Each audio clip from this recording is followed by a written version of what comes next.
In a small village in southwestern Nigeria, surrounded by thick forests and whispering streams, lived a wealthy hunter named Lasisi. He had 2 wives, Bolanal the first wife and Abeni the second wife. Bolanal had been married to Lasisi for many years but had no child. Though she longed for a baby, the gods remained silent. When Lasisi took Abeni as a second wife, Bolanal swallowed her pain and pretended to be happy. But when Abeni became pregnant, jealousy consumed her like wildfire.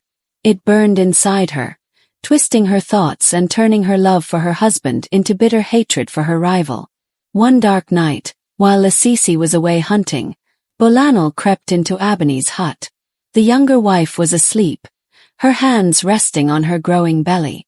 Bolanal's eyes burned with hatred.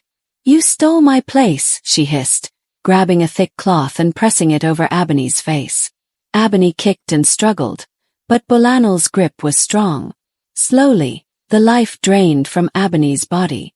Bolanal dragged her lifeless form deep into the forest and buried her beneath an old Iroko tree. When Lasisi returned, Bolanal wept bitterly and claimed Abeni had run away. For weeks, Lasisi searched for his wife, sending hunters and villagers to look for her. But no one found a trace of Abeni. Perhaps she was taken by spirits, the elders said. Heartbroken, Lasisi accepted the loss. But unknown to them all, the spirit of Abeni had not left the land. One moonless night, strange wailing filled the air. The villagers woke up, shivering in fear. "Who is crying at this hour?" they whispered. The sound came from the forest, near the old Iroko tree. It was the voice of a woman, sorrowful and haunting. The crying continued night after night.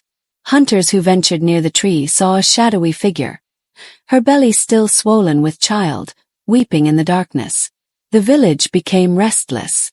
Mothers held their children closer. Men refused to hunt near the forest. Even the bravest warriors avoided the area at night. "It is Abeni," an old herbalist finally declared. "She seeks justice. But who would dare to uncover the truth?" Fear held the village captive, yet the crying never stopped.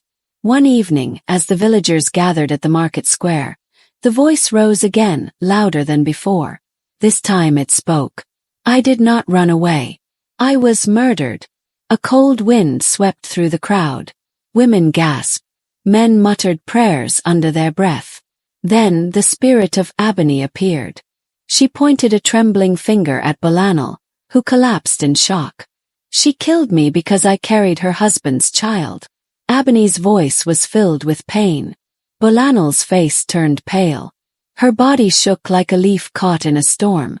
"Oh, it's a lie," she screamed, but the spirit's presence was too strong. The villagers began to whisper.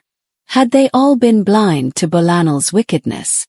The guilt became unbearable, and Bolanal ran towards the forest, her screams echoing into the night. Some say the spirits took her. Others believe she drowned in the river. But no one ever saw her again. With Bolanal gone and justice served, Abeni's spirit finally found rest.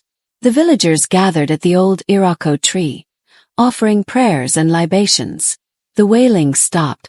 The forest, once haunted, became quiet again. Lasisi mourned Abeni and the unborn child he never met. He never took another wife. The village never forgot the lesson. Jealousy is a seed that grows into destruction. As time passed, the story of Abeni, the crying ghost woman, became a warning for generations to come. The villagers believed that the Iroko tree held the spirits of the wronged. And even though the crying had stopped, no one dared to go near the tree at night. Some claimed that on certain nights, if one listened closely, they could still hear the faint whisper of a mother's sorrow carried by the wind. And so, the ghost woman who cried in the night found peace at last.